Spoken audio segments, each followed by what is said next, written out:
Pansit bihon or pansit canton? Alin ang aking titikman?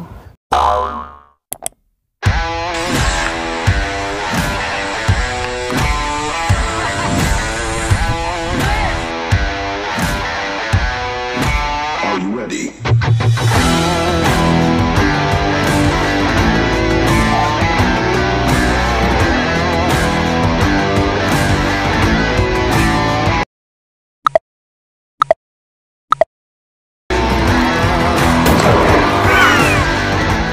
Mga katikiman, mga Kanoel Vlogs, meron tayong titikman ngayon ha. Papakita ko sa inyo gaano karami ang serving ng kanilang pansit canton and pansit bihon.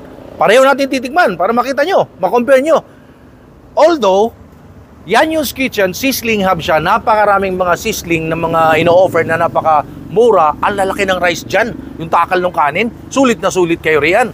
Pero ang papakita ko sa inyo ngayon, yung kanilang, kasi overload yung kanilang pansit canton, pansit bihon. Yun naman ang titikman natin at papakita ko sa iyo dahil paborito ko talaga ang pansit eh. Ya? Pansit canton, pansit bihon. Abangan niyo sa ating tikiman tayo.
At eto na guys, ang finished product. Pinakita ko sa iyo nasaan yung masarap at murang pansit at pati yung pagluluto yung proseso ng pagluluto.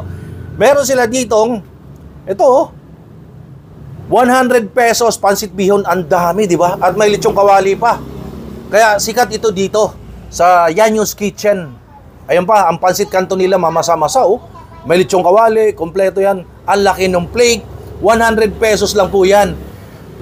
Dito sa Yanyo's Kitchen, maraming ino-offer ng mga sizzling meals. May chicken inasal, mga iba pang putahe. Meron ditong lechon kare-kare. 120 pesos lang. Merong big rice. Ang daming ino-offer dito. Pero sumikat din ito at nakilala sa kanilang pansit. Imagine, Again, pansit bihon or pansit canton. Alin ang aking titikman? Ang sasarap lahat nito. Paborito ko kasi yung pansit Mas pansit ako kaysa sa pasta. Halika, tikman natin. Woo! Unahin ko nga itong pansit bihon. Pigaan ng kalamansi yan. Okay. Ang pansit canton, pigaan ng kalamansi yan.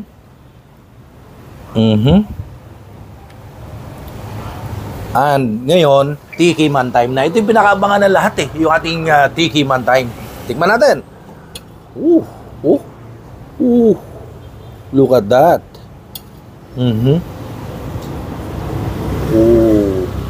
Lagay ko lang dito kasi baka magalit sa akin yung mga kasama ko. May kasama talaga ako, guys. Hindi lang ako ang kakain nito. May kasama ko. Baka akala nyo ubusin ko. Hindi ko kaya, pero paborito ko talaga ang pansit. Bihon muna to. Nasa plate ko na. Imagine 100 pesos. Ang dami, tingnan mo. Dami pa, ito lang ang kaya ko. Ito lang muna. Pansit bihon, Tiki Man Time.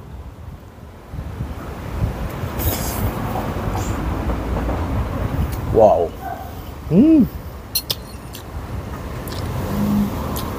Sarap. Iba magluto si Marilo Santiago Ramos. Shout out nga pala. Nagsayaw yan kasama nanay niya. Ang saya. Pansit bihon. Dito muna tayo sa bihon, Punta kayo dito sa guys, Yanyo's Kitchen. Ang sasarap ng pagkain. Tiki Man Time.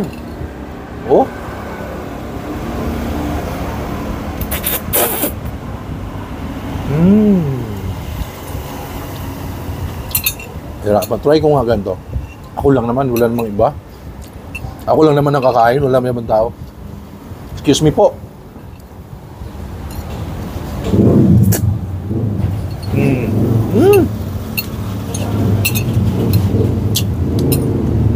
Sulit na sulit kayo sa 100 nyo dito. Konti pa lang nakain ko. Ang dami pa, Ang dami pa, guys.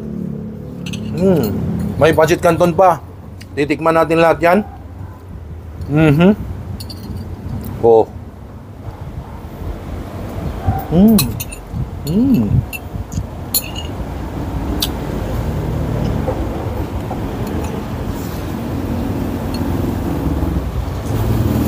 Wala naman tao.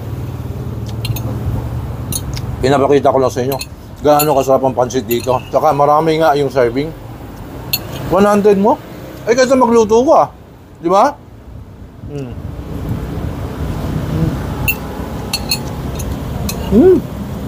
Panalo. Pansit canton naman ang susunod na titikman natin. Pero bago ko tikman yan, guys, gusto kong kunin ang opportunity na ito magpasalamat kay Mr. Peter Estrada dyan sa Cagayan de Oro City.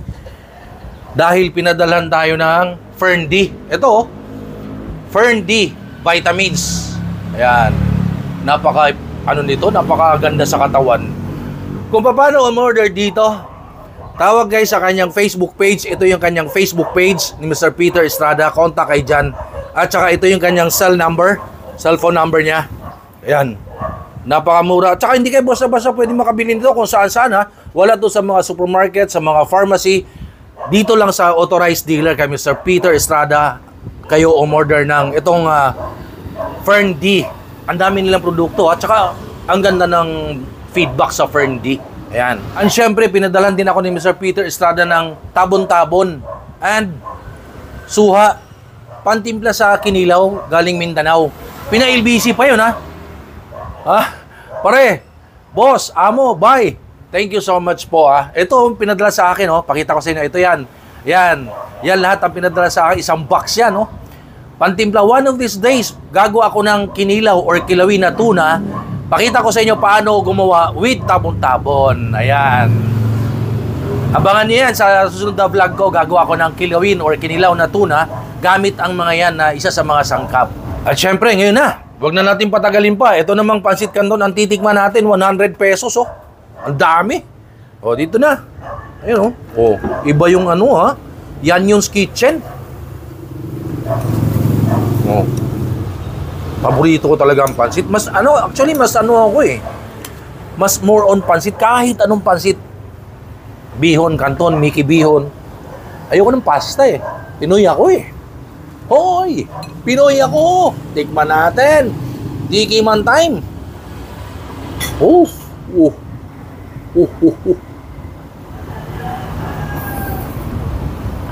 Wow.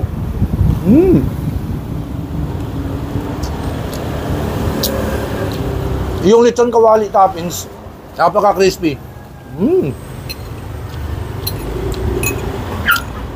Sarap. Punta kayo dito. Again, nandito po ako sa Yanyon's Kitchen. Ito yung kanilang address, oh. Ayan, address nila. Pag na-tsempohan nyo ako dito, nandito ako. Libre ko kayo, sagot ko kayo.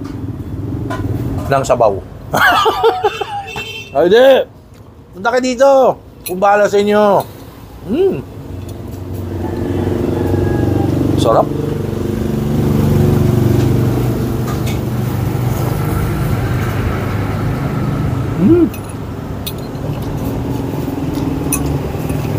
Ano bang gusto niyo sa pansit? Kasi ako pag pansit canton, gusto ko lang masa-masa yung ganito. Ayoko ng dry. Sarap to, may pandesal, no? Tinapay, tasty. Papalaman mo, tapos meron mga lamig na soft drink.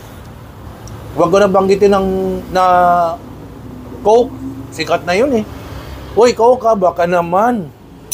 Padala naman kayo na soft drink dyan.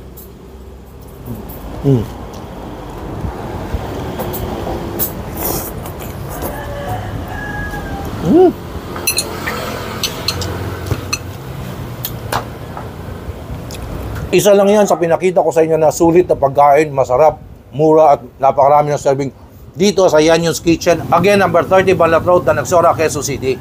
No? Hindi ko kayang ubusin yan. Hindi kaya ubusin ng isang tao. Bihon, canton. Dalian nyo na, bilisan nyo na kasi baka maubusan kayo. Ang dami kasi dito umorder yan, take out, tsaka dine in. Promise. So, thank you so much for watching my videos. Please follow me on TikTok, Instagram, Facebook page, Normal Vlogs, Food and Travel. And of course, sa kabuuan ng video na ito, panoorin na sa aking YouTube channel. Please like, comment, share, subscribe, utang na loob, parang awa nyo na. At, punta kayo dito ha. Kita kits. Thank you guys. Stay safe everyone. Have a Yanyon's Kitchen, Pansit Bihon and Canton. Thank you.